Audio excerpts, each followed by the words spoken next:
என்ன அப்படி பார்க்குறீங்க? கண்ணுங்களா?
வாங்க.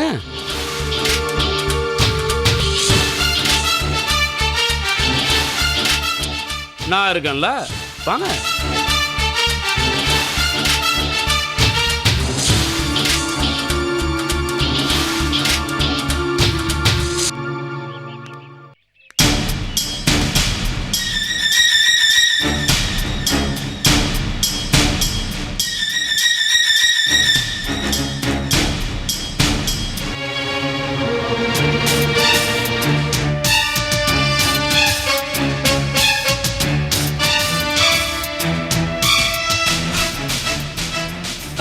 By the way, Rekha madam, இவங்க ஒரு இளம் காதல் ஜோடிகள். 2 பேரும் மேஜர் ஆனவங்க தான். எங்கிட்ட வந்து எங்களுக்கு கல்யாணம் பண்ணி வைங்கன்னு நிற்கிறாங்க. நான் ஒரு ரொம்ப கரடு முரடான ரஃபான ஆசாமி இல்லை. அதுக்கு தான் மகாலட்சுமி மாதிரி ஒரு பொம்பளை நடத்த வேண்டிய விஷயத்துக்கு நான் எப்படிப்பா? அதுக்கு நம்ம டிசிபி ரேகா மேடம் தான் கரெக்டுன்னு சொல்லி நான் தான் இங்கே கூப்பிட்டு வந்தேன். கல்யாணத்தை நீங்கள் நடத்தி வைக்கிறது தானே கரெக்டு?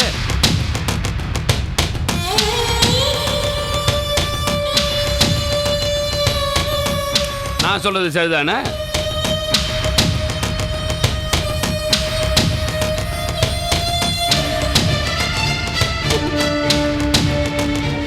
சார், ஏங்க, நான் சொல்றது சரிதானே? சொல்லுங்க சார். இந்த பொண்ணோட அப்பா அவ காணும்னு கம்ப்ளைண்ட் கொடுத்துருக்காரு சார். அதனால நம்ம அவருக்கு ஃபோன் பண்ணி இந்த பொண்ணை அவரோட அனுப்பிச்சிடுறது பெட்டர் சார். அவசரப்படாதீங்க மேடம். இந்த பொண்ணு கூட தான் எங்கள் வீட்டில் எல்லாரும் டார்ச்சர் பண்ணுறாங்க அப்படின்னு சொல்லி அவங்க அப்பா மேலே, அண்ணன் மேலே, அண்ணி மேலெல்லாம் கம்ப்ளைண்ட் என்கிட்ட கொடுத்துச்சு. நான் அவங்கள பிடிச்சி உள்ளியா போட்டேன். வெளியே தானே இருக்கீங்க? சி, வெளியே தானே இருக்காங்க.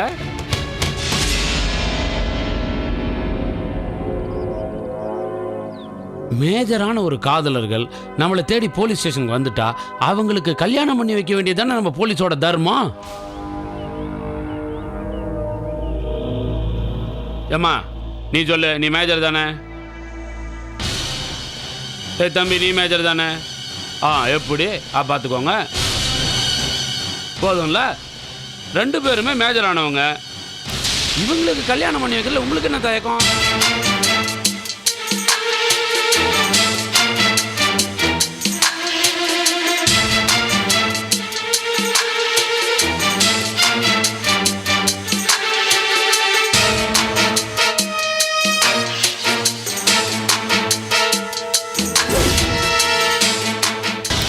இந்தாங்க, இந்த தாலியை இந்த பையன் கையில கொடுத்து அந்த பொண்ணு கழுத்துல கட்ட சொல்லுங்க.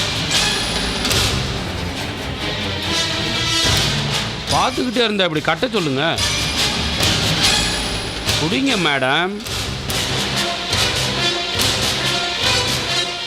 முகூர்த்த நேரம் முடியறதுக்குள்ள இதை செஞ்சிடணும். ரேகா, குடிங்க.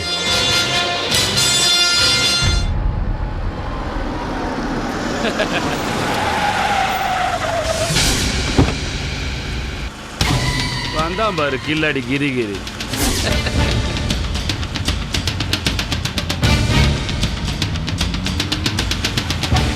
முகூர்த்த நேரம் முடியறதுக்குள்ள மகாராஜன் வராம போயிடுவானோன்னு யோசிச்சேன். கரெக்டாக வந்துட்டான். வீட்டுக்கு மூத்தவன்ல, அந்த ஆள் முன்னாடியே இந்த கல்யாணத்தை நடத்திடுவான். என்ன சொல்றீங்க?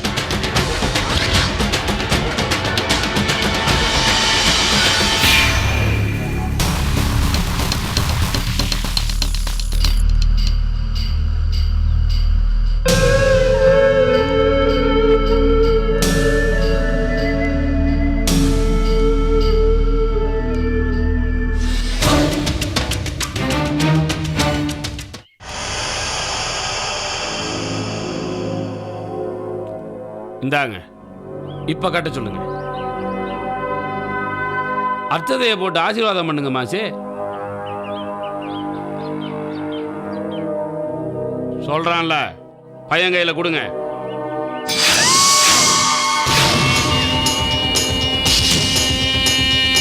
கொடுங்க.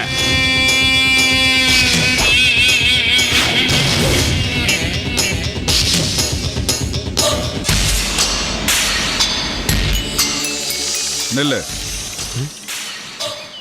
என்ன மாசி? டேய்,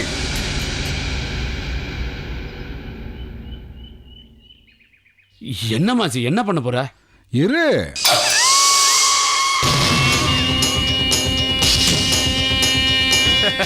ஏய், கில்லாடியா நீ?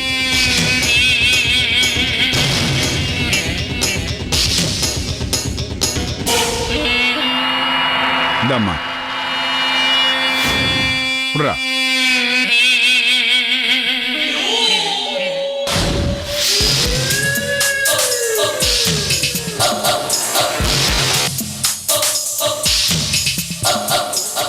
இப்ப கொடு தாலியே.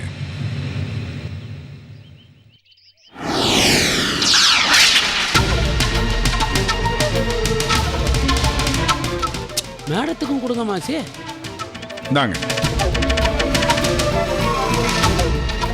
ஆசீர்வாதம் பண்ணலாம்ல. நீ கட்டுற தாலிய.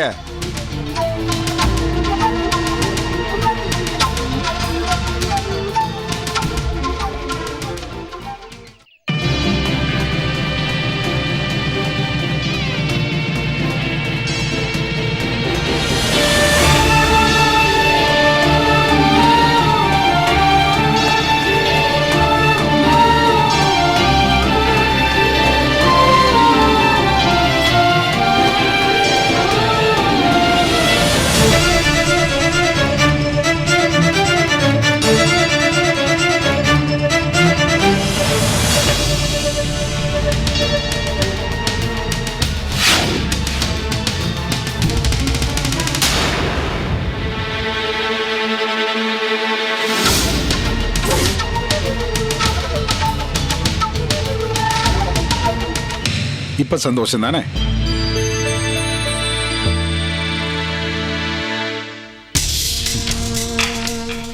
இவங்க நல்லா இருக்கணுங்கிறதுக்காக உங்க வீடு தேடி வந்து நான் பொண்ணு கேட்டேன்.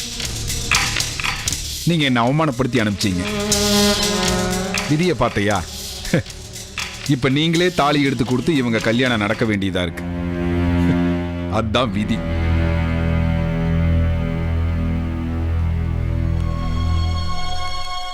நல்லா இருங்க, நல்லா இருங்க. உங்க அண்ணிகிட்டையும் ஆசீர்வாதம் வாங்கிக்கிங்க. பரவாயில்ல, ஒரு கும்பிடு மிச்சம். வாங்க போலாம். என்ன பார்த்துட்டு இருக்கிறீங்க? இன்னைக்கு நம்ம வீட்டில் பார்ட்டி இருக்கு. வாங்க வாங்க.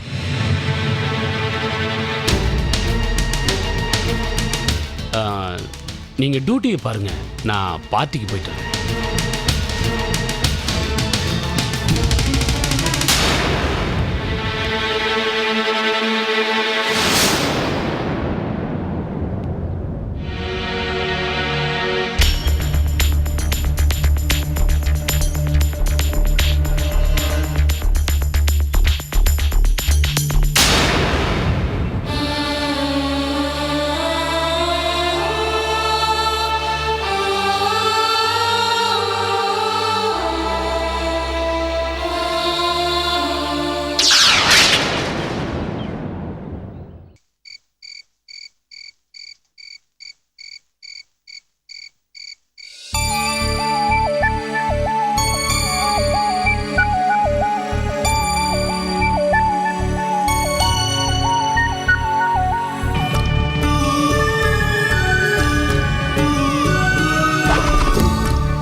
சாரி ஈஸ்வர்.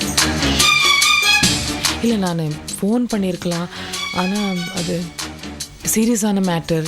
ஃபோனில் சொல்லி டென்ஷன் ஆகிட போகிறீங்களேன்ட்டு தான் அப்பா சொன்னார். நான் சந்தியாவை கண்டிப்பாக கூட்டிகிட்டு வந்துடுவேன்ட்டு எவ்வளோ நம்பிக்கை வச்சுருந்தார் அப்பா. அந்த நம்பிக்கையை என்னால் காப்பாற்ற முடியாமல் போயிடுச்சு. ஆனால் எனக்கு வேறு வழி இல்லை. சாரி ஈஸ்வர். சந்தியாவே விருப்பப்பட்டு போனதுக்கப்புறம் நீ என்ன பண்ண முடியும்? இல்லை ஈஸ்வர், என்னால் ஒன்றும் பண்ண முடியலன்ற வருத்தம் கூட இல்லை. ஆனால் என் கையாலேயே அவளுக்கு தாலி எடுத்து கொடுக்க வச்சுட்டாங்க. அதான் எனக்கு ரொம்ப. உன் சிச்சுவேஷன் அப்படி ரேகா.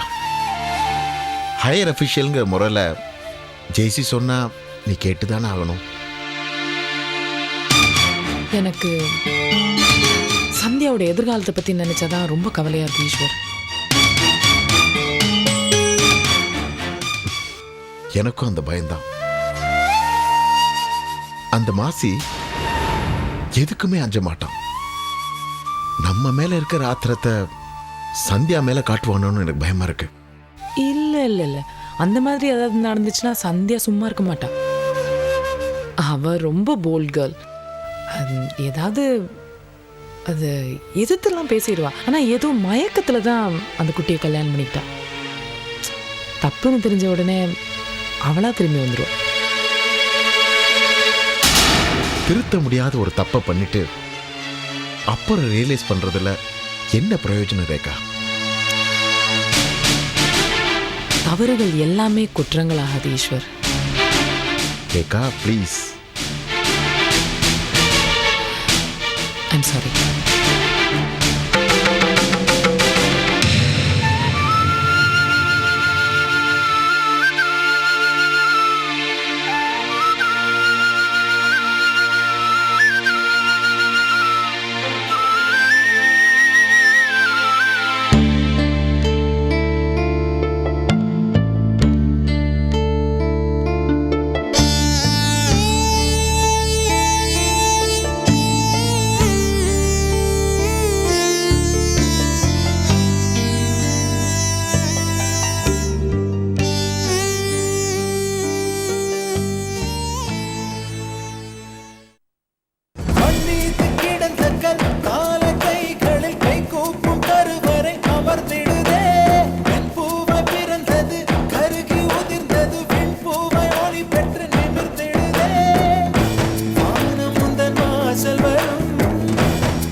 பலம் உடைத்திடும் பகை வரை